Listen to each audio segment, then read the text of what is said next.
ครับการเรียนภาษาละนานั้นก็บ่จะยากอิหยังเนาะครับท่านเรียนอักขระนะครับมันก็คือตัวอักษรในภาษาไทยเห็นไหมเรียนไม้นะครับมันก็คือสระนะครับในภาษาไทยนะเห็นไหมเนี่ยเอา2อย่างนี้มาผสมกรรมกันตามหลักการของภาษาละนานะก็7 วัน1 เดือนท่านก็อ่านออกเขียนได้แล้วครับบ่ยากครับบ่ยากอันเรื่องที่มันยากนั่นมันก็คือว่าอย่างอี้นะถ้าเฮาจะเอาไปอวดอู้คือคนอื่นได้ฮู้ได้หานตัวเฮานี่มันยากกว่านี้แหละครับเพราะว่าภาษาละนาวเฮาเป็นภาษาที่มันตายไปแล้วนะครับนี่ๆคนที่เพิ่นอ่านมันอ่านออกเขียนได้น่ะมันมีน้อยนะครับมันมีน้อยอะเพราะฉะนั้นการที่เฮาจะเอาไปโชว์ให้คนอื่นได้ฮู้ได้หานตัวเฮานี่นะครับเราจะต้องใช้ภาษาอื่นๆมาเทียบเคียงเป็นภาษาของเรานะที่เพิ่นฮ้องว่าปริวัตินั่นนะครับอันภาษาที่มันใกล้เคียงภาษาเราน่ะก็คือภาษาไทยนะภาษาไทยนะครับภาษาไทยน่ะเพราะว่ามันเกิดมาจากที่เดียวแล้วที่พ่อขุนรามคำแหงเนี่ยที่เดียวกันนี่ครับอันมันแยกไปทางใต้หน่อยเจ้าอโยธยาเพิ่นก็ไปแปลงเป็นอักขระอักษรไทยนะครับแม่ๆนั่นๆๆมาแยกมาทางเหนือหน่อยเพิ่นก็มาแปลงเป็นอักขระละนาน่ะเห็นไหมนั่นๆๆไอ้2ภาษานี่นะครับไตกับละนาเนี่ยบางคำมันยังออกเสียงเหมือนกันอยู่นะครับเนี่ยมันใช่ว่ามันอืมไม่ใช่ว่ามันนั่นแหละมันแตกต่างกันอันตอนเป็นบางคำแล้วอันไหนไหมเห็นไหม อ่าแม้กระทั่งละนาวของเฮามันก็ยังว่านะมันก็ยังมีแต่4-5เผ่าพันธุ์นะครับแต่ยวนแต่ลั่วแต่ลือแต่เขินแต่ยองเห็นไหมมันไม่ใช่ว่าเหมือนกันแล้วก็สำเนียงมันก็ต่างกันอยู่นะครับเห็นไหมเนี่ยแต่ฟังกันรู้เรื่องอยู่นะครับฟังกันรู้เรื่องเฮาก็ฟังภาษาไทยรู้เรื่องเหมือนกันเนี่ยมันก็เป็นอย่างก็มันมาจากที่เดียวแล้วครับนี่ๆๆๆครับก่อนที่เฮาจะเอาภาษาไทยมาเขียนเป็นภาษากำเมืองของเฮานะครับเนี่ยเอาไปกอยในโลกนี้ก่อนนะครับว่าเพิ่นจะได้กันพ้องนะครับเอาไปกอยใกล้ๆนี่แหละครับเวียดนามเนี่ยนี่เนี่ย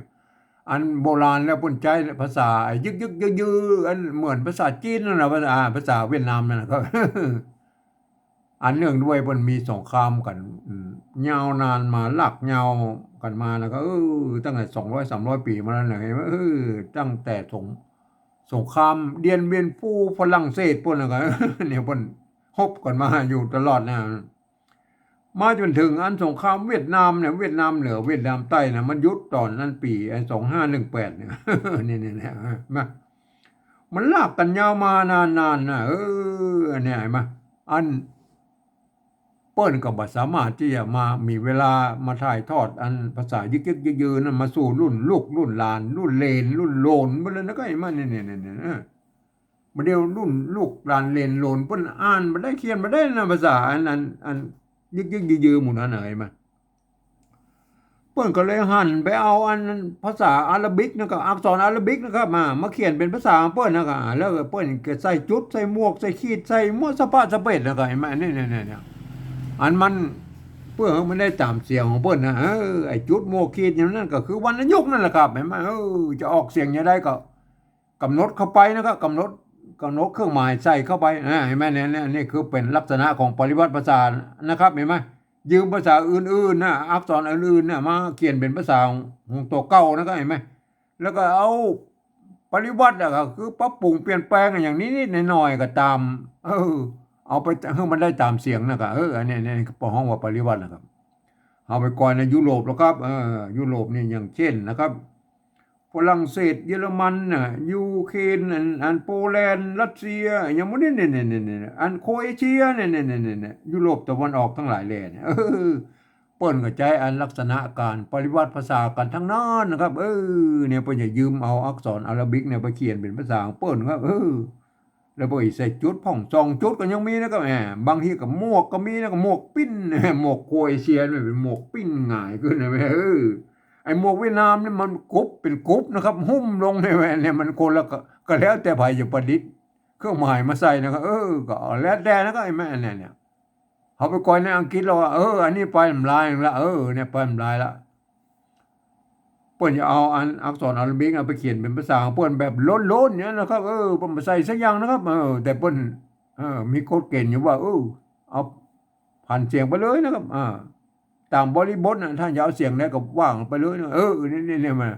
ก คำเดียวนะเป็นประโยคคำถามเขาเสียงไปแบบหนึ่งใช่ไหมเป็นประโยคธรรมดาเอาไปเสียงไปแบบหนึ่งเนี่ยมันเป็นยังไงไหมอ่าไอ้แม่อันนี้นี่คือลักษณะของภาษาอังกฤษเห็นไหมป่นก็ไปแบบมันก็เหมือนภาษาละนาเฮายุคต้นๆเห็นไหมป่นบะหมี่ไม่เอกไม่โทก็คือไม่เยาะไม่ขอจ้างนั่นแหละนี่มันก็พันกันได้หลายๆเสียงเหมือนกันนี่มันเนี่ยมันเป็นอย่างลักษณะของภาษาอะไรไหมครับก่อนที่เราจะเอาอันภาษาอันไทยนะมาสะกดเขียนปริวัติเป็นภาษาอันละนาของเรานะก็ควรจะมีหลักการนั้นยึดโยงกันก่อนนะครับไม่ใช่ว่าเอามา10 คนก็เอามาเอาภาษาไทยนะมาเขียนก็ออกมา10 แบบนะครับเห็นไหมมันความคิดมันเหมือนกันใช่ไหม100 คนนะครับมันก็เอามาเขียนกับมันก็100 แบบนึงไปคนละลายเนี่ยมันผมเองเนี่ยผมใจหลักการของอันสภาวัฒนธรรมมหาวิทยาลัยเชียงใหม่นะครับเปิ้นตกลงกันไว้เมื่อปลายปี28นะครับเปิ้นตกลงเอาไว้ว่าอย่างนี้นะครับเห็นไหมการที่เอาภาษาไทยมาสะกดเขียนภาษาละนาเนี่ยหรือที่เปิ้นฮ้องว่าปริวัตินั่นน่ะก็ทำได้อยู่3 แบบหรือ3 รูปแบบนะครับเห็นไหมอันแบบที่1นั่นเปิ้นอย่าเอาภาษาไทยเนี่ยไปสะกดเขียนอันปริวัติเขียนอันภาษาละนาเนี่ยเปิ้นจะเอาไปเทียบมาทุกอักขระนะครับทุกไม้ทุกเครื่องหมายเนี่ยแม้กระทั่งไม่กงไม่กังไรไม่โมดสปาสเปดมันอยู่ในภาษาละนาน่ะเพื่อเอามาโมดนี่เนี่ยอันนี้เปิ้นฮ้องว่าปริวัติกันแบบละเอียดนะครับละเอียดยิบเลยนะครับเฮาไม่ได้ใจเฮาก็บ่อู้ถึงแล้วอันรายละเอียดนะที่เฮาบ่เฮาอู้แค่ที่แบบที่2นี่ก็พอนะครับแบบที่2นี่เพิ่นว่าอย่างนี้นะครับเพิ่นบอกยืมมาอักษรไทยมาปรับเทียบเพื่อเป็นอักขระละนาทั้งบนปุ้นนี่แล้วก็ประกอบกรรมขึ้นมากับแบบภาษาไทยผสมผสานกันไปเห็นไหมบางครั้งไม้หรือสระเนี่ยของไทยของละนามันบ่เหมือนกันมันบ่ตรงบ่ตัดกันนั่นน่ะนี่เพิ่นบอกว่าสามารถบูรณะกำซับได้นะครับหน้าตามันออกแบบไทยๆนะครับแต่เวลาอ่านนั่นน่ะอ่านเอาใจหลักการภาษาละนาอ่านแล้วก็ต้องนึกถึงว่าเป็นอักขระละนานะครับมันเป็นยังไงไหมคนทั่วไปมันสามารถเข้ามาอ่านได้เพราะมันจะเพลิดเจิดจ้านบางคำมันก็ยังเหมือนกันอยู่บางคำมันสำเนียงมันแตกต่างกันนะครับเนี่ยอย่างเช่นตัวนี้แม่เนี่ยท่านเห็นว่าเป็นตัวอ้ออ้างนะครับเห็นไหมเนี่ยถ้ามันเขียนในภาษาปริวัติอันแบบที่2นี่เรียบร้อยแล้วท่านต้องนึกถึงว่าอันนี้มันเป็นตัวนะครับตัวมันเป็นเยี่ยเนี่ยคนทั่วไปมาอ่านเป็นอ้ออ้างแล้วมันก็อ่านผิดครับมันจะอ่านมันบ่ได้นะมันบ่ได้คนทั่วไปมันต้องไปอ่านแบบที่3นี่เร็วค่อยก็เอามาแบบที่2นี่เลยครับเอามาเทียบแล้วนะมาเทียบเลยเพิ่นบอกเอาอักษรไทยมาเทียบนะครับเอาเนี่ยอันนี้ตัวยะนะครับยานะเพิ่นออกเสียงยานะครับอยู่ยานะครับยาเสียงยอยักษ์ไทยเนี่ยยาใช่ไหมอันโบราณเพิ่นเอาตัวอันยอยเนี่ยครับอยเนี่ยครับเนี่ยตัวอยนี่มาเทียบเป็นตัวยะนี่ตัวยะนี่อยนะครับเนี่ยใส่ไม่เยาะนะไม่กาใช่ไหมเพิ่นออกเสียงยานะครับยาใช่ไหมเนี่ยยาเสียงออกยอยักษ์ไทยนะครับเขาไปก้อยแล้วอันออกหลักฐานโบราณแล้วก็เนี่ยเพิ่นออกยอยักษ์ไทยแล้วก็เนี่ยอันเนี่ยเฮาไปดูอันนี้เราเนี่ยหางนะครับหางเห็นไหมตัวละเนี่ยไม่กาสะกดด้วยตัวง่ายไหมเปิ้นใส่ไม่ซัดแล้วมันบ่มีสมัยนั้นมันยังมีไม่เยาะไม่ขอจ้างเตือนนะครับเปิ้นใส่ไม่ซัดอย่างเดียวนะครับไม่ซัดอย่างเดียวนี่หมายว่าอันเปลี่ยนเสียงนะครับไม่มันมีทำหน้าที่หลายอย่างนะครับไม่ซัดเนี่ยทำหน้าที่เปลี่ยนเสียงเนี่ยเห็นไหมทำหน้าที่เป็นไม้กักทำหน้าที่เป็นสเปซครับไม่เก่าบาลีก็ได้ไม่โกบาลีไม่เป็นไม้เก่าอะไรอย่างเนี้ยเยอะแยะเป็นหมดเลยนะครับทำเป็นไม้อันกะลันก็ได้ไม่ขออันละห้ามอย่างนี้เลยโอ้เยอะแยะไปหมดนะครับเห็นไหมเนี่ยเอาไปดูนะอันนี้ทำหน้าที่เป็นไม้ซัดนี่มันพูดว่าเปลี่ยนเสียงแล้วนะครับเปลี่ยนเสียงอันมันก็เสมือนว่าเป็นอันนี้ตัวละนะครับออกตัวละเนี่ยในภาษาละนาเนี่ยมันออกเสียงฮอนะครับหมายไหมถ้าเป็นภาษาไทยมันออกเสียงร้อนมันใจร่วมกันนะครับไม่ใช่ว่าอันจะต้องเอามาใจแบบนั้นมันใจตัวละเลยนะครับมันใจร่วมกันไอตัวละเนี่ยมันกำไทยกำนา มันใจร่วมกันก็คือว่าอันถ้าเป็นไทยก็ออกเสียงรอนะล้างร่างนะครับอันเป็นภาษาละนาออกห้างนะห้างไอ้แม่เนี่ยมันบ่อนเมย์มันใจร่วมกันนะท่านเนี่ยเห็นไหมอ่าอันเสมือนว่ามันเป็นอันไม่เอกก็ได้นะครับห้างก็ได้ห้างก็ได้ห้างก็ได้นะสามเสียงได้ไหมแต่กรณีอ่านว่าห้างเย็นนั่นเนี่ยเย็นนั่นเนี่ยตัวยะไม่เก๋ห้างนะอยู่นั่นเนี่ยออกเสียงยอยักษ์ไทยเย็นนะห้างเย็นนะห้างเย็นก็รอให้มันเย็นนะก็ห้างเย็นนะห้างเย็นนะรอมันเย็นงาจ้างเนี่ยงาเนี่ยตัวงาจ้างนี่จ้างนะจ้างนอเนี่ยนอแฮดนะนอแฮดเป็นเจนนอแรดยังไงอันตัวละเนี่ยมันจะออกอันตัวไทยออกเสียงรอนะครับตัวอันภาษาละนาออกเสียงฮอนะครับนอแฮดยังไงเนี่ยมันใจร่วมกันไอ้นอแรดกับนอแฮดเนี่ยเนี่ยแต่เวลาอ่านมันออกเสียงแต่งกันมาได้นะครับเนี่ยเข้าเนี่ยมันมีไม้ขอจ้างไม้สัตว์นี่ทำหน้าที่เป็นกับไม้เกกาไม้โกบลีเนี่ยทำให้เป็นไม้เก่าใช่ไหมเสมือนว่ามีไม้ขอจ้างแล้วก็เข้านะสมัยนี้ปุ่นใส่ไม้ขอจ้างไปตัวนั้นก็เข้าเยิงนะเยิงเห็นไหมเยิงเห็นไหมเนี่ยเยิงตัวย่อนะตัวย่าเห็นไหมอันตัวย่าเนี่ยปุ่นยืมตัวยอยักษ์มาเทียบเป็นตัวย่านี่นะครับอันเยิงนะครับอันนี้เย็นนะเนี่ยเย็นเห็นไหมอันนี้เย็นเห็นไหมเอาไปก่อยกลับไปแล้วอันเขาหูแล้วนะมันเยิงเย็นนะเห็นไหมอันนี้เนี่ยเยิงนะครับมันเยิง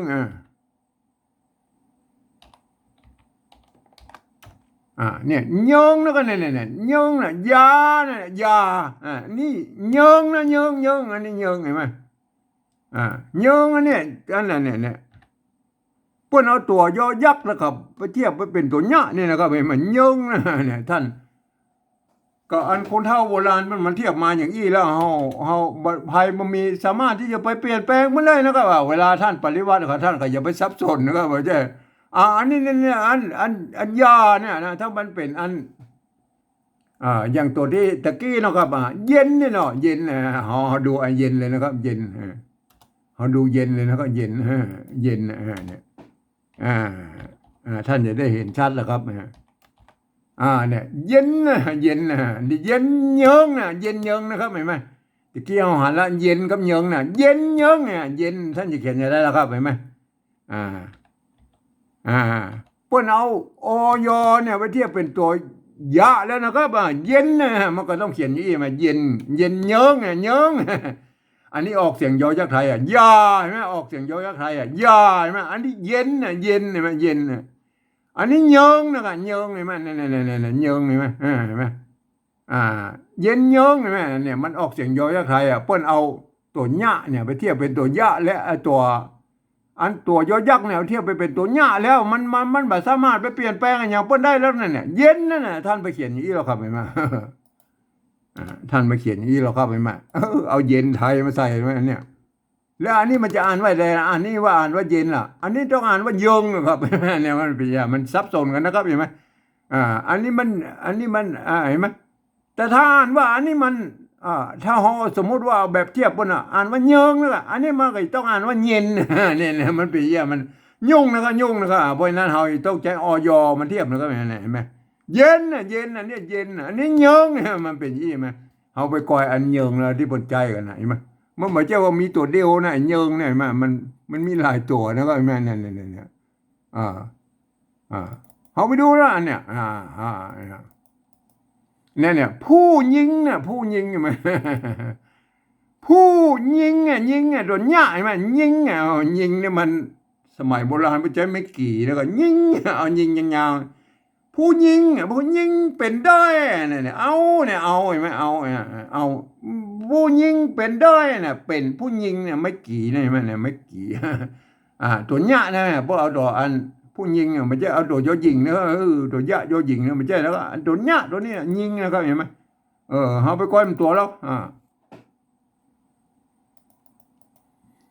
เนี่ยอุ่นนะเนี่ยอุ่นใช่ไหมมันมีไม่ย่ออุ่นกินหายเนี่ยกินหายกัดเนี่ยตัวกัดเสียบใช่ไหมยึ่งไข่ยึ่งได้ยึ่งเนี่ยเสียบกัดยึ่งกัดเสียบยึ่งได้เสียงแหลอันนี้มัน มันเสียงก็ได้เสียงอะไรเสียงอะไรมันเสียงแลได้เสียงแลน่ะก็ยึ่งอ่ะยึ่งไข่น่ะยึ่งไข่ยึ่งอ่ะมันยึ่งเสียงแลยึ่งอ่ะยอนะยึ่งเห็นไหมมาเห็นไหมตัวเนี้ยเนี่ยเปิ้นมันในภาษาละนาเปิ้นอันเปิ้นอันเปิ้นอันเปิ้นออกเสียงยอนะครับตัวเนี้ยเนี่ยเนี่ยมันเป็นยอยักษ์ละนานะเห็นไหมเนี่ยยอยักษ์ละนาเนี่ยเอาอ่ะเกี่ยวเห็นไหมอะไรมันมีไม่ยอกับเกี่ยวน้อย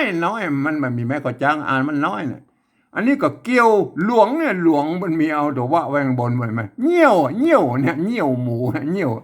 ท่านภาษาไทยมันเยี่ยวนะครับอันภาษาละนาออกว่าเงี้ยวก็คือชีนะเงี้ยวหมูมันเงี้ยวหมู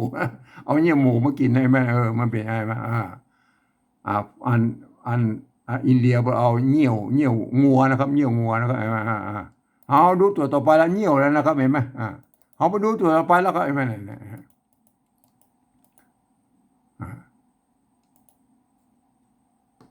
อันนี้ตัวกะละหงบ้านอาเป็นตัวคอว่ากำคุยนะคุยดุเอานะครับ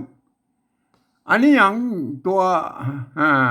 ตัวหญ้านะครับไม่กะอ่านมันบ่มีไม่ขอจ้างก็อ่านว่าหญ้านะหญ้ารับมืนนะหญ้ารับมืนนะเนี่ยหญ้านะครับอันนี้หญ้านะครับเนี่ยหญ้านะครับอ่านหญ้าก็ได้อ่านหญ้าก็ได้อ่านหญ้าก็ได้เนี่ยมันอ่านได้3เสียงนะหญ้ารับมืนเนี่ยหญ้าตัวหญ้านะครับเห็นไหมตัวหญ้าอันนี้เป็นหอยอแล้วเนี่ยมันเป็นเยี่ยเนี่ยมันเป็นเยี่ยมันก็เป็นเยี่ยท่านก็เข้าใจว่านะครับเห็นไหมอันนี้ก็มันก็เป็นอย่างเยี่ยไหมหางเย็นงาจ้างหางเย็นงาจ้างนอแฮดเข้ายึงยอยึงท่านแย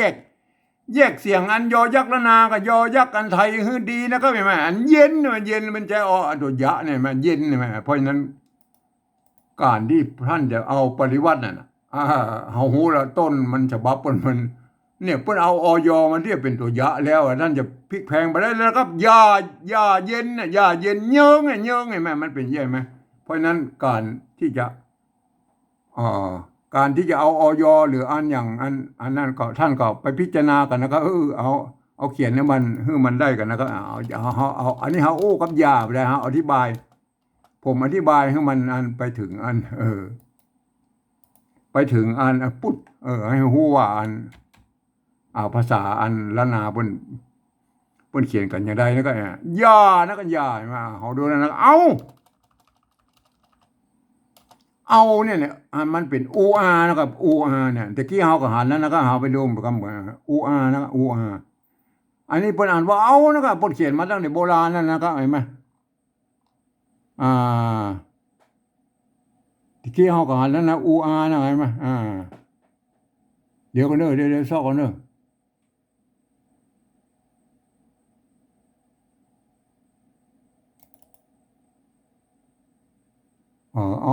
อันแรกก็ได้นะก็นั่นแหละ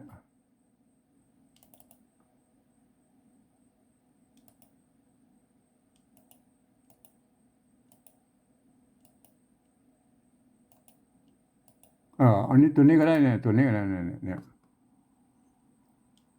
อูอาแล้วก็อูอาเนี่ยอูอาเห็นไหมไม่กาน้อยไม่กาน้อยเนี่ยเพิ่นจะมีอันเขียนออกมาแล้วเพิ่นมีหางหน่อยใช่ไหมแล้วเพิ่นจะมีอันตัวกำกับขีดข้างๆนี่หน่อยใช่ไหมอันนี้คือไม่กาน้อยนะกันใช่ไหมอันตัวอูนั่นน่ะเนี่ยเนี่ยอันมันเป็นภาษาบาลีนะกันเนี่ยตัวอูเป็นสระอูน่ะสระอูนั่นน่ะอันตัวอูเนี่ยอันนี้ตัวอูไม่กาเนี่ยเปิ้นเอาว่าเอาเนี่ยเปิ้นใจตั้งแต่โบราณแล้วอูอานะก็อูอานะครับเอานะก็เอานะครับเพราะฉะนั้นค่ะท่านมันบ่มีไผมาบัญญัตินะครับอันนี้มันเป็นภาษาละนายุคต้นๆของภาษาละนานะครับมันจะเกิดมาหลังจากที่เป็นภาษาบาลีนะครับอันดับแรกแล้วเพิ่นจะเอาอักขระอันภาษาละนาแล้วมาเขียนเป็นภาษาบาลีก่อนนะครับภาษาอันธรรมบาลีละนานะหลังจากนั้นมาเพิ่นก็มาพัฒนาเป็นอันเนี่ยไอ้รุ่นเนี่ยรุ่นเป็นรุ่นแรกของภาษาละนายุคต้นๆนั่นแหละมันยังบ่มีไม่เอกไม่โทก็คือไม่เยาะไม่ขอจ้างแล้วมีแต่ไม่ซัดอย่างเดียวก็ซัดใส่ซัดเขาใส่ซัดเขาใส่นะเห็นไหมอันนี้เนี่ยเพิ่นก็เอาของอันตัว ตัวอูเนี่ยของอัมบาลีมาใส่ไม่กานะเปิ้นอ่านว่าเอานะครับเอาเกี่ยวน้อยเกี่ยวหลวงเนี่ยแม่เนี่ยเอานะครับเอาใช่ไหมล่ะท่านโปรดเข้าใจแล้วเอานะครับเขาก็ฮู้แล้วเอานะใช่ไหมเนี่ยเอานะครับอันถ้าเป็นอันแบบที่หนึ่งพวกก็จะเอี้ยนก็เนี่ยอูอาเนี่ยอูอาพวกเขียนนี้นะครับเนี่ยอูอาเนี่ยอูอาพวกเขียนแบบเอาแบบที่สองเขาฮู้แล้วเอานะเปิ้นว่าเปิ้นอนุญาตให้บูรณะคำศัพท์ได้คือหน้าตาแบบไทยๆนะครับเขาก็เอาสระเอาไทยใส่นะครับแบบนี้เอาคนนะครับเอาคนใช่ไหมเอาคนนะเนี่ยคนตัวข้าหางยาวที่เปิ้นกับอันตัวข้าหางยาวปุจจัยตัวอันขอคนนะก็ใช่ไหมเอาหางหน้าเนี่ยหน้าน้องหนูเนี่ยไม่โกงนี่เขามาตัวแล้วถ้าเป็นแบบที่หนึ่งพยายามไม่โกงมาด้วยนะไอ้คนเนี่ยไม่โกงเนี่ยมันเป็นไม่โกะรูปเนี่ยไม่โกะเนาะโกะไม่โกะเนี่ยอันสะกดด้วยอันตัวหน้ามันโกะมันก็คอนะโคนะก็โคแล้วก็อันเป็นไม่กลนะไม่ใส่ตัวหน้าเป็นไม่โกะรูปก็คือไม่กลนะก็กลคนนะคนนะเป็นคนเนี่ยเป็นคนเป็นคนเนี่ยแม่ถ้าเราไปดูอันหลักฐานโบราณนะไม่โกะรูปแม่ไปดูกันเด้อ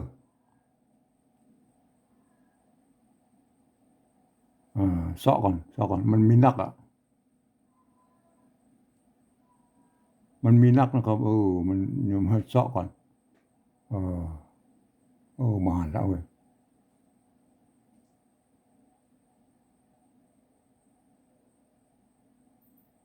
มันเป็นไรล่ะเนี่ยก็เนอะไม่โกะแต่นั่นแหละ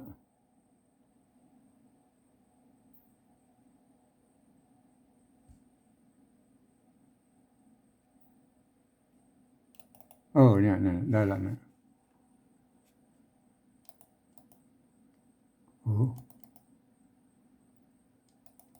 เนี่ยป่ง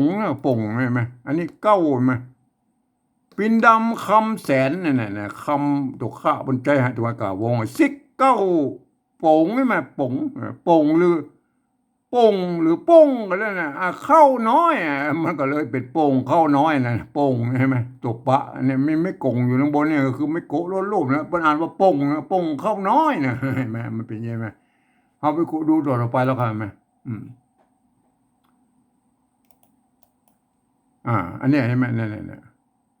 น้ำอ้อยพริกขิงหอมบดเนี่ยแม่บดเนี่ยแม่ตัวไม่โกงนะสะกดด้วยตัวละบดแม่เอาไปดูตัวต่อไปแล้วกันไหมอันนี้เนี่ยเปิ้นก็มีใช่ไหมหากเนี่ยนะตัวละใช่ไหมไม่กาถ้าเป็นอันภาษาไทยเปิ้นอ่อนรากอันมันมีไม่ซัดอยู่บนแตนเป็นไม่กักแล้วนะตัวนี้เป็นไม่กักแล้วนะครับถ้าเป็นภาษาไทยเป็นอ่านว่ารากนะครับอันภาษาละนาอ่านว่าหากนะครับมันใจร่วมกันครับตัวละเนี่ยมันใจร่วมกันครับภาษาไทยภาษาละนานะครับแม่อันนี้อันนี้อ่านสมก็ได้อ่านสมก็ได้อ่านส้มก็ได้นะเป็นหากหากส้มนะครับหากส้มอันนี้ตัวมากนะครับมากนาวมากนาวฝนใช่ไหมไม่กลนใช่ไหมไม่กงใช่ไหมฝนด้วยหากส้มหมากนาวฝนเจ้าเจ้าหรือเจ้าหรือเจ้านะครับเจ้าเป็นปั๊มใช่ไหมเป็นปั๊มเนี่ยปลุกพระมีสองตัวนั่นให้เนี่ยบนถือว่ามีสองตัวเป็นปั๊มเนี่ยกินตาหายไหมเนี่ยเป็นยังไงตาไม่กันน้อยมันเนี่ยมาเป็นยังไงท่านก็ไปพิจารณาแล้วก็คนนั่นก็คนน่ะหอมาตัวอีนะจะอันนี้ตัวตะนะครับไม่กาไม่กาน้อยตาอันนี้อ่านว่าตาใช่ไหมเอาเทียบมาเท่านี้แต่อ่านว่าตานะมันไม่ใช่อ่านว่าตานะเอาก็คนนี่เขาบูรณะคำศัพท์เปิ้ลนะครับเห็นไหมหน้าตาแบบไทยๆนะครับเห็นว่านี่เป็นนี่ไหมมันเป็นยี่นะเอาหมายให้ดูหน่อยว่าอันนี้มันคือบูรณะคำศัพท์แล้วนะครับเห็นไหมเนี่ยอันนี้เฮาไม่ได้บูรณะคำศัพท์เฮามาตรงตัวแต่เวลาอ่านมันอ่านออกเสียงจัตวาตานะอันนี้ยาใช่ไหมอันนี้บอดเนี่ยไม่กล่อมละตัวบ้านะครับกันย้อนนะความจริงแล้วอันไม้ก่อเนี่ยมันมีอัน อันนี้ไม้ก่อมันมีไม้กังมนอยู่ตรงบนนั่นตัวนะครับไอ้มาเอาไปกอยแล้วไม้ก่อเนี่ยเอออ่าเสาะยากขนาดเลยไม้ก่อไม้ก่อ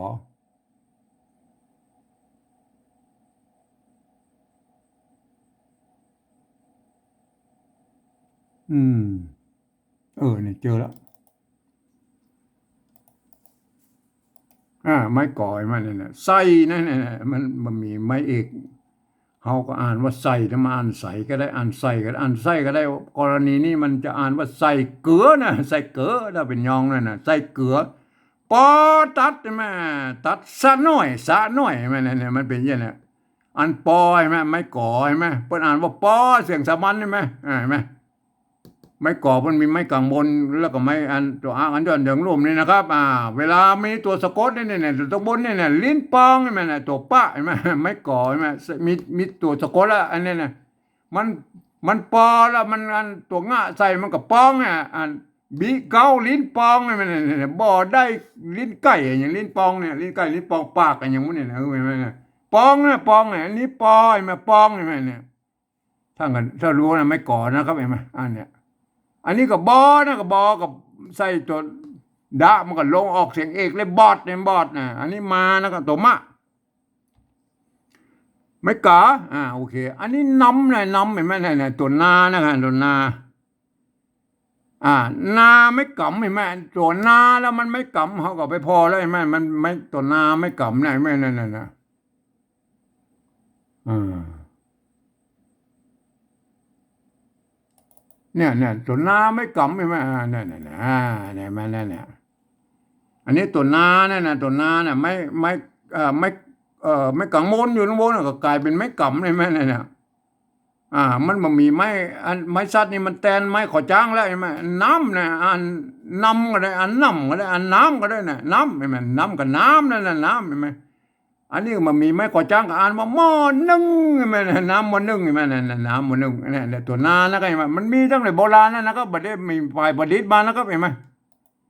มันเป็นเยี่ยน้ำไหมน้ำเนี่ยเอาเห็นเอาอันเฮาหูเราเป็นตัวไม่กำครับตัวหน้าไม่กำโอเคไหมน้ำนะมันนำไหมนะนำไหมมานำอันนี้ตัวตะนะครับไม่กาอันนี้มันไม่กาวงไม่กาวงตัวง่ะใช่ไหมเนี่ยอันนี้มาเนี่ยตัวตะเอาไปกอยอันไม่กาวงแล้วครับไม่กาวงไม่กาวงตัวตะนะครับตัวตะ อ่าตัวตะนะครับเห็นไหมเนี่ยเห็นไหมอ่าอ่าตัวตะนะตัวตะไม่กะวงเห็นไหมเนี่ยตกตาเนี่ยอันนี้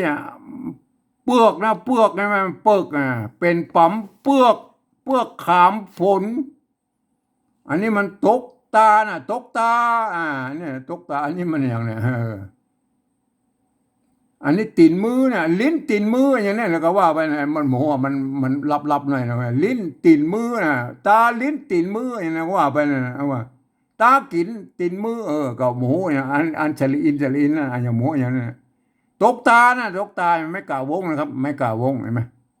ตัวตานี่มันใจไม่กล่าววงเห็นไหมอันตัวอื่นนะครับตัวอื่นเห็นไหมที่บนใจเห็นไหม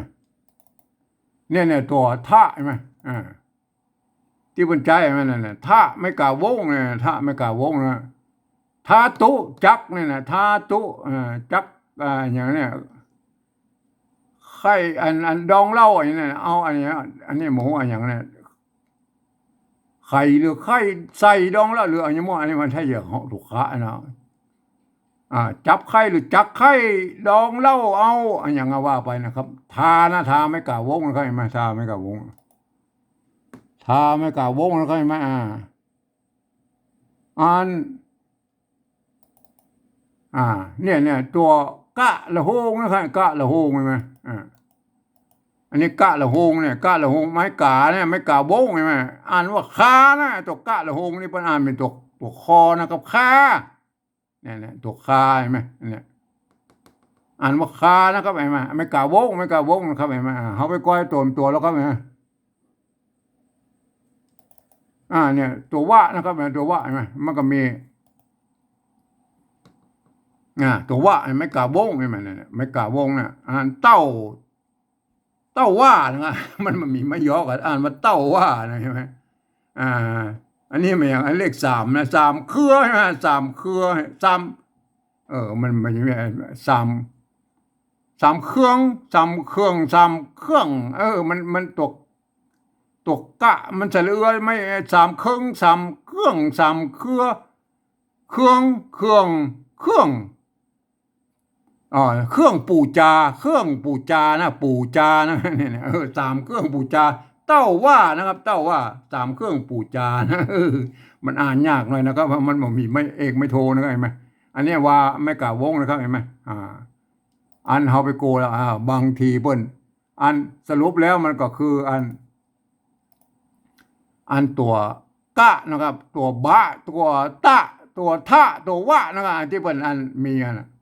แต่มันก็ไม่ใช่นะว่าอันนี้นะที่เปิ้นใจไม่กล่าววงมันก็ยังมีด้วยแล้วนะมันนี่มันไม่ใช่ว่ามันอันนี้ในมาเอาไปก้อยตัวอื่นน้อยมันเนี่ยเนี่ยตัวข้าหางยาวเนี่ยนะตัวข้าเนี่ยนะตัวข้าที่มันสร้างมาใหม่เนี่ยพวกก็ใจไม่กล่าววงอะไรคำแสนนี่ไหมคำแสนเนี่ยคำแสนนี่ไหมตัวข้าหางยาวพวกก็ใจคำแสนบางครั้งเนี่ยบางครั้งเปิ้นใจไม่กล่าน้อยก็มีเนยไหมเนี่ยอย่างเนี่ยบ้านน่ะกำต้นฝนนำทิ้งกลิ่นตาหายน่ะเนี่ยทิ้งกลิ่นตาหายตาน่ะตาใช่ไหมตะกี้มันจะไม่กล่าววงประเดี๋ยวไม่กล่าวน้อยไหมตาหายเนี่ยบีใช่ไหมอันเนี้ยเนี่ยเขาไปดูนี่เลยเนี่ยบางทีไอ้ตัวบะเนี่ยมาสานี่สานิบาทใช่ไหมบาทใช่ไหมสานิบาทกับสันนิบาตนั่นนะมันนี่แหละสันนิบาตสันนิบาตใช่ไหมบาทใช่ไหมตัวไม่กาน้อยตัวบะใช่ไหมบาทใช่ไหมนั่น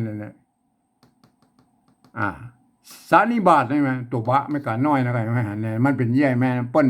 บางครั้งเปิดใจไม่กาน้อยไม่กาวงไปเดียวเขาไปหันมันก็จะไปว่าเปิ้นนะครับไปใจไม่กาน้อยไม่กาวงเอากระทั่งเห็นไม่กาแล้วนะครับเห็นไหม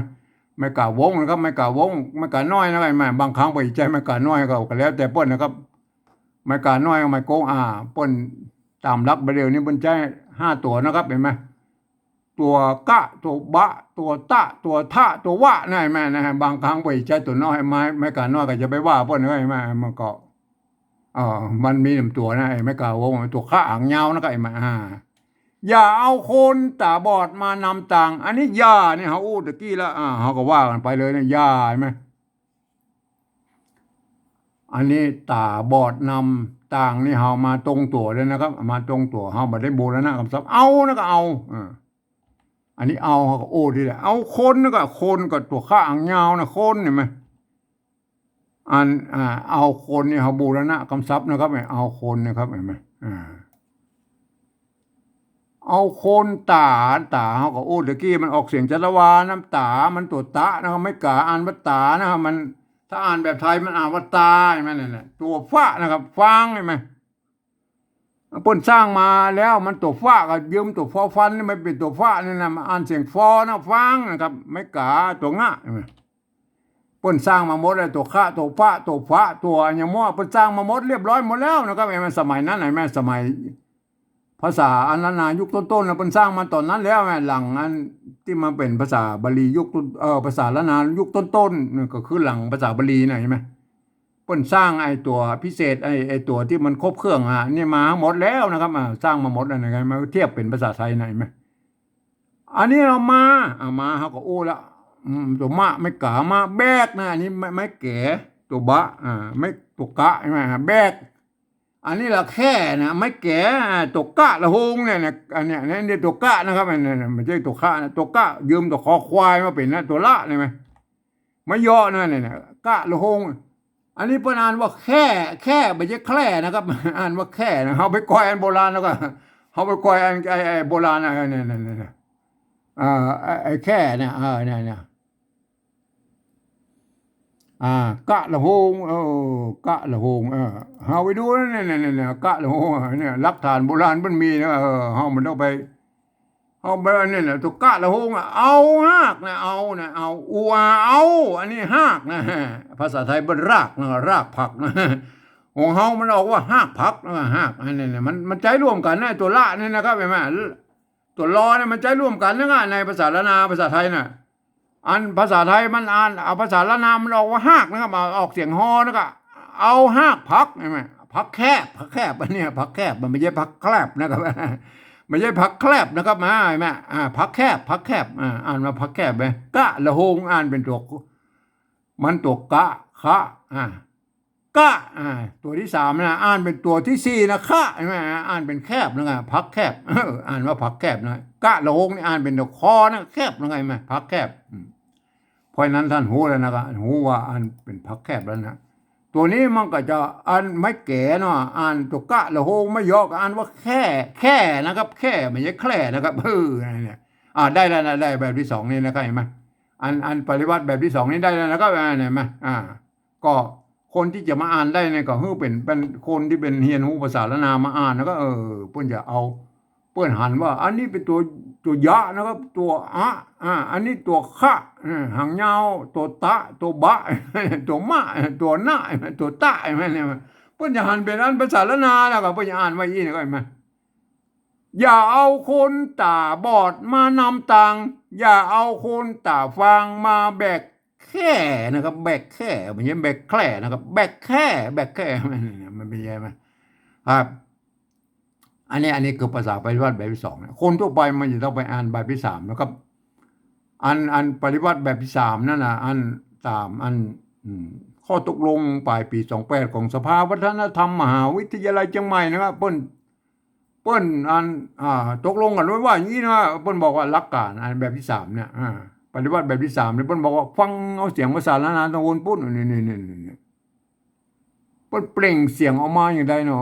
ก็เอาภาษาไทยเขียนไปจะนั่นเนี่ยเปิ้นอู้ตัวเอี้ยนะครับเปล่งเสียงก็คือกระมู้นะครับเปิ้นอู้มาอย่างไรนะเห็นไหมก็เขียนไปจะนั่นเห็นไหมเปิ้นก็จะลืมนึกไปนะครับว่าอันภาษาไทยเนี่ยมันเป็นระบบ5เสียงนะครับอันภาษาละนาของเฮามันเป็นระบบ6เสียงแล้วก็เห็นไหมมันจะเอา5เสียงมาเขียนอัน6เสียงมันบ่ได้บางเสียงนะครับบางเสียงก็คืออันเสียงโทพิเศษทุกเมืองของเฮาน่ะมันบ่มีในเสียงเสียงนี้มันบ่มีในภาษาไทยครับนี่มันยังว่าเจ้ามันบ่มีนะครับเจ้าเปิ้นเขียนได้แค่เจ้านะครับมันเปิ้นเขียนได้แค่เสียงโทปกตินะครับเพราะนั้นก็การปฏิวัติเฮาก็จะเอาแนวทางของอันเวียดนามนะครับไปใส่จุดใส่หมวกใส่ขีดใส่มสบะเป็นผมเองผมอยากจุดประดับไว้นะครับในอันนั้นเสียงโทพิเศษนะครับอันตัวอื่นๆก็เอาสะกดเขียนไปตามนั้นนะครับก็ยกเว้นไอเสียงจัตวาเป็นบางเสียงนะครับเป็นสระเสียงสั้นนะก็ขอยืมเอาไม่จัตวาเพิ่นมาใส่นะครับถึงแม้ว่าไปผิดหลักการอย่างกระจ้างนะเฮาก็เว้นไปพ้องนะครับเฮามาดูนั่นนะเอาเป็นตัวนะครับฟังเลยนะฟังหลักการมาบอกฟังนะครับยานะครับภาษาละนาเป็นออกเสียงยานะครับอันแบบที่สองนี่ก็ยานะเฮาบ่พอทั้งบนว่าเฮาเอายาไทยใส่นะครับเอาสะกดมาเขียนภาษาไทยเลยแล้วก็เอายามันเต้ากันมันเต้ากันเต้ากันแล้วไปนะครับเต้ากันมันเต้ากันยาใช่ไหมมันบางภาษาละนาภาษาอันไทยมันเกิดมาจากที่เดียวแล้วก็มันก็อันบางคำมันก็ยังออกเสียงเหมือนกันอยู่แล้วก็มันจะแตกต่างกันเป็นบางเสียงนะบางคำใช่ไหมอันตัวต่อไปนะครับภาษาละนาเพิ่นออกเสียงเอานะครับเอาแบบที่สองนะแบบที่สองก็เอาตัวนี้เอาไทยใส่แล้วก็เอาไทยเอาบ่ต้องไปพอบนนะเอาเนี่ยเอาใช่ไหมมันเหมือนกันแล้วอย่าเอาเนี่ยเนี่ยอะไรอย่าเอานี่เหมือนกันและเสียงเหมือนกันนะอาจจะเขียนอาจจะแตกต่างกันไปอย่าเอาเนี่ยอย่าเอาใช่ไหมตัวต่อไปแล้วคนแล้วก็คนอันเนี้ยได้ยินเสียงคนนะอันแบบที่สองนี่ก็คนนะครับเอามาพอละเอาคนแบบไทยใส่แล้วก็คนแบบไทยคนแบบไทยบนใจคอควายอะไรคนนะคนแบบไทยมันจะควายมันบ่เหมือนพุ่นนะครับเฮาก็ฮู้แล้วนะเขาเอาคนแบบไทยมันบ่เหมือนนะครับเห็นไหมเฮาก็หมายว่ามัน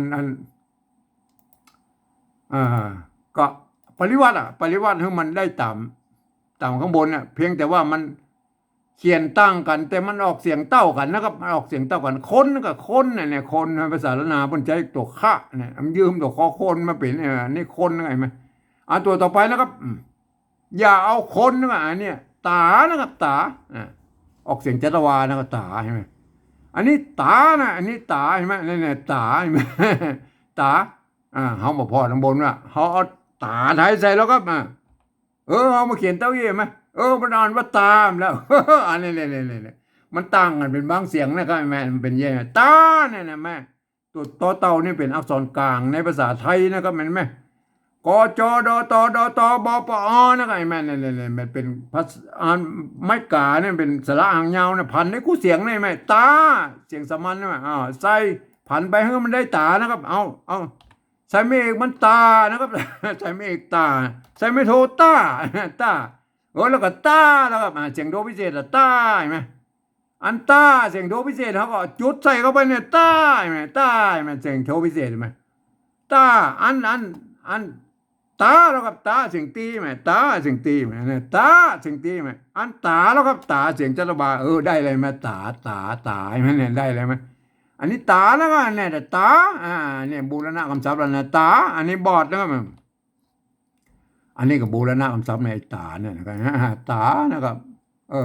ปริวัติไม่ใช่บูรณะคำศัพท์โทษทีนะบูรณะคำศัพท์มันเป็นแบบที่สองนะครับโทษทีนะครับอันแบบที่สามนี่เขาปริวัตินะครับตามแนวทางของเวียดนามนะครับเห็นไหมที่เปิ้นใจจุดหมวกขีดอันนี้มั่วสะเปดอันเห็นไหมเอามาใส่นะครับอันนี้ตาเห็นไหมเขาก็ยืมไม้จัตวาเพิ่นมาใส่นะหรือว่ามันสะกดได้ก็ดีไปเนี่ยสะกดได้แต่ถ้าเป็นสระเสียงสั้นเขาก็ยืมไม้จัตวามาใส่นะครับเห็นไหมคนตาบอดแล้วก็อันนี้บอดตัวต่อไปเนี่ยบอดอันนี้ก็บอดใช่ไหมอันนี้ก็บอดแล้วก็เอาเขาบอกพอทั้งบนเอาบอดไทยใช่นะครับมันบอดตาบอดหน้าตาบอดตาบอดมันเขียนเต้ากันไหมไอ้บอดมันก็เหมือนกันแล้วครับภาษาไทยภาษาละนาเนี่ยมันตีเดียวกันเลยมาเกิดมาจากปอกกุหลาบก็ไม่แห่งทีเดียวเนี่ยมันก็เหมือนกันนะมันก็เหมือนกันบ้องไงไหมตัวต่อไปมานะครับอันนี้ก็มาอันนี้แบบสองนี่ก็มาเอามาไทยใส่แล้วก็เขาบอกพอทั้งบนไปละเอามาเต้ากันแล้วคนตาบอดมานะมาแล้วมาแล้วเอาตัวต่อไปนำแล้วก็นำนำแบบที่สองนี่ก็นำนะเอานำไทยใส่แล้วนำเต้ากันแล้วนำอันนี้ตัวต่อไปนี่เนาะอันนี้เปิ้นออกเสียงว่าตางนะตางอันตัวตะนะครับไม่กาตัวหางะเนี่ยออกเสียงสามัญว่าอ่านว่าตางนะอันตัวนี้อันนี้ก็ตัวตะไม่กาอ่านว่าตางนะท่านจะต้องเอาอันภาษาไทยมาเขียนแล้วครับเห็นไหมต้องเอาเต้าเขียนนะมันออกเสียงตางนะมันตางใช่ไหมไม่กาอันนี้ก็ตางอะไรไหมเนี่ยตางใช่ไหมเนี่ยตางใช่ไหมเนี่ยได้นะเสียงสามัญเนี่ยตางได้แล้วเขาก็บอกว่ายุ่งมาแล้วตาบอดน้ำตางอันนี้ยานี่มันก็ไปตะกี้แล้วยาก็เอายาไทยมาใส่แล้วก็มันยาอย่างนี้ไหมเอานะก็เอาไทยใส่นะก็มาเอาเห็นไหมเอาคนนะก็คนก็เอาคนในภาษาไทยเป็นใจคอควายนะก็คนตานี่เขาก็ตะกี้ละอันตานี่เขาก็เอาไม้จัตวาใส่มันเป็นอี้ไหมเนี่ยไอ้โคนตานี่มันปริวัตินะครับปริวัติไอ้โคนนี่ปริวัติมันเขียนมันได้ตามเสียงของภาษาละนามันเหมือนกันก็ว่าไปอันตาเนี่ยเขาก็ใส่ไม้จัตวานะครับตาใช่ไหมอันตัวต่อไปแล้วก็ฟังแล้วก็ฟังอันเนี้ยฟังเนี่ยอันนี้ก็ฟังนะเอาฟังไทยใส่นะครับฟังมันเป็นอย่างอื่นมาได้แล้วก็อันนี้ก็ฟังฟังมันก็เต้ากันเนี่ยไอ้มาแล้วก็มาเอามากับมาไทยเนี่ยแบกนะแบกอันนี้ออกเสียงเอกแบกเห็นไหมแบกอันนี้ก็อันแบบที่สองนี่ก็แบกเอาแบกไทยใส่นะก็แบกอันเต้ากันแหละอย่าเอาโคนตาอันนี้ฟางมาแบกเนี่ยมันเต้ากันเนี่ยฟางมาแบกเนี่ยแบกอันนี้ตัวสุดท้ายเนี่ยเปิ้นอ่านว่าแค่นะครับแค่แค่อันนี้อ่านไม่ใช่แค่นะครับอ่านว่าแค่อันนี้ก็แบบที่สองอ่านว่าแค่แล้วก็นี่เอาภาษาไทยมาเขียนเนี่ยได้แล้วแค่นะนี่ได้แค่นะถ้าจะเขียนนี่ก็ได้นะก็แบกแค่นะแบกแค่นะมันก็ต้องแบกแค่นะแต่มันบางงามในภาษาเขียนนะครับท่านก็เอาตัวรอเรือมากั้มให้หน่อยให้มันเป็นอี้นะไงแม่เนี่ยเนี่ยแต่ แต่มีกฎเกณฑ์อยู่ว่านะครับเหมือนภาษาอังกฤษนะมันไม่กฎเกณฑ์อยู่ว่า อันนี้คือออกเป็นไอ้กะละโหงนะครับคืออ่านแบบที่สองนี่นะอ่านกะละโหงนะเขาขีดเส้นใต้ไว้หน่อยไอ้ตัวเนี้ยตัวพิเศษเนี่ยเนี่ยคืออ่านเป็นกะละโหงนะครับอ่านว่าแค่นะอ่านว่าคอเฉยๆอ่านว่าแค่นะครับเนี่ยมันเป็นยังไงไหมเนี่ย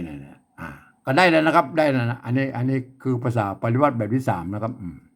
อันนี้เป็นข้อยกเว้นนะครับเนี่ยยกเว้นตัวมีขีดเนี่ยท่านต้องระวังก็ดีนะมันไม่ใช่อ่านว่าแค่นะอ่านว่าแค่นะอ่านกะละโหงเนี่ยกะละโหงเนี่ยเห็นไหมคอรอเนี่ยอ่านเสียงคอโดยเฉยๆนะก็เห็นไหมเห็นไหมอันนี้ได้เลยนะครับเห็นไหมถึงแม้ว่าท่านจะเป็นฝรั่งมังค่าลูกที่ไหนมานะครับท่านเรียนภาษาไทยมาเรียบร้อยแล้วท่านก็มาอ่านไปตามหลักภาษาไทยนะครับเกือบทุกประการนะครับมีข้อยกเว้นอยู่ว่านะครับคำที่มีจุดนั่นนะจะต้องอ่านออกเสียงโทพิเศษวันนี้มันมีนะครับมีจุดมันมีจุดก็โอเคแล้วครับ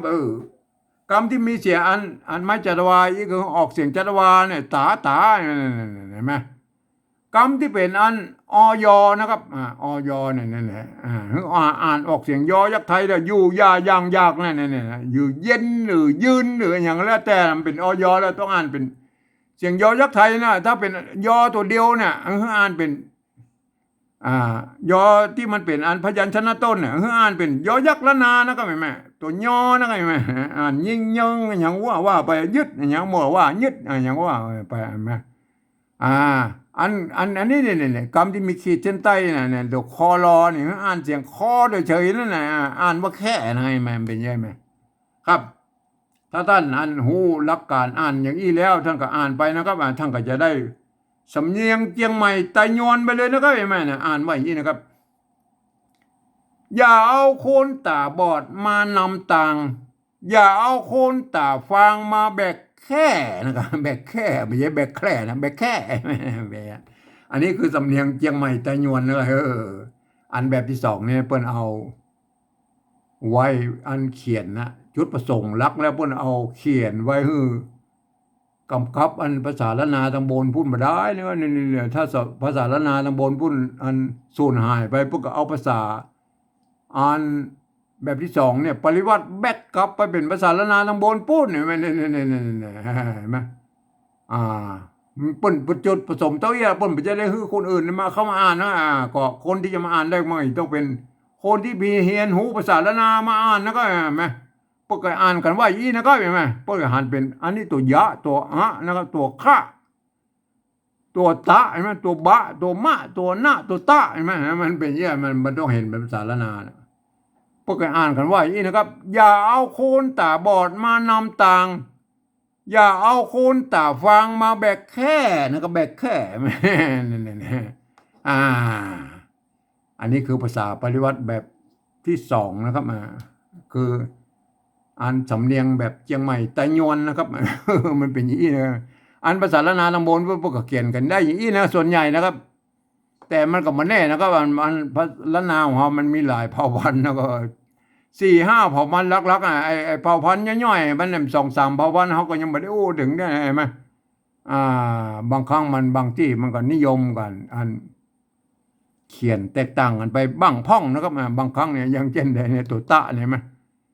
บางที่เพื่อใจไม่กล้าวงนะบางที่เพื่อใจไม่กล้าน้อยนะเขาก็จะไปว่าพวกนั้นก็มันจะน้อยหรือวงมันก็สุดแล้วแต่นะมันโบราณพวกก็มีแล้วก็ที่ผมแสดงให้ดูนะพวกก็มีไม่กล้าน้อยก็มีไม่กล้าวงก็มีก็เขาก็จะไปว่าพวกนั้นไหมก็ตัวอย่างนั้นเห็นไหมอันตัวอื่นๆเห็นไหมอันนี้ตัวแค่เนี่ยอันนี้เนี่ยตัวแค่เนี่ยเห็นไหมเปิ้นจะใช้ตัวค่าอันเนี้ยตัวค่าหางยาวนี่ก็ได้เนี่ยตัวค่าหางยาวเนี่ยนะกะละโหงนี่มันออกเสียงคออยู่แล้วเปิ้นก็ใจอันเปิ้นก็ยังใจแบบนี้ก็ยังได้นะไงเนี่ยไม่เนี่ยเห็นไหมค่าหางยาวเนี่ยเนี่ยครับอันนี้ตัวนี้ประกาศว่าแค่นะไงแม่เนี่ยมันเป็นยังไงเนี่ยตัวค่าหางยาวนี่ประกาศว่าแค่เนี่ยไปใจตัวนี้ก็ได้เนี่ยแค่เนี่ยทั้งก็แล้วแต่นะแล้วแต่ไปจะเขียนอ่านว่าแค่กันนี่อันนี้การว่าแค่นั่นเนี่ยอันเนี้ยมันอ่านออกเสียงเท่ากันนั่นเนี่ยอ่านออกเสียงเท่ากันนะท่านจะใช้ตัวไหนก็แล้วแต่นะได้ตัวแล้วแต่ แต่จะให้มันงามหน่อยมันลูกเล่นมันหน่อยก็เอาแคร่เนี่ยนะเอาแคร่อ่าโอเคนะครับ อันเข้าใจแล้วนะครับอ่าแต่พวกก็อ่านกันได้แล้วก็ไอ้แม่เนี่ยพวกก็อ่านกันได้นะอันนี้อ่านตามสำเนียงเชียงใหม่ตะยวนนะครับพวกอ่านกันว่าอีนะครับ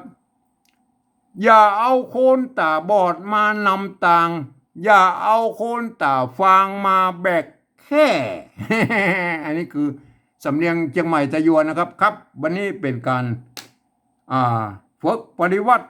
ภาษาละนานะครับโดยการที่เอาภาษาไทยมาเขียนนะครับตามสำเนียงอันของตะยวนเชียงใหม่นะครับมันก็เขียนได้อย่างนี้นะครับเขียนได้อย่างนี้ไหมถ้าท่านเป็นเผ่าพันธุ์อื่นๆนะไตยองไตลือไตเขินไตอย่างนั้นก็สุดแล้วแต่ท่านไปเขียนนะครับมันออกเสียงเหมือนกันนะครับท่านก็ไปพิจารณากันนะครับครับวันนี้ผมก็ขอบรรยายเพียงแค่นี้นะครับ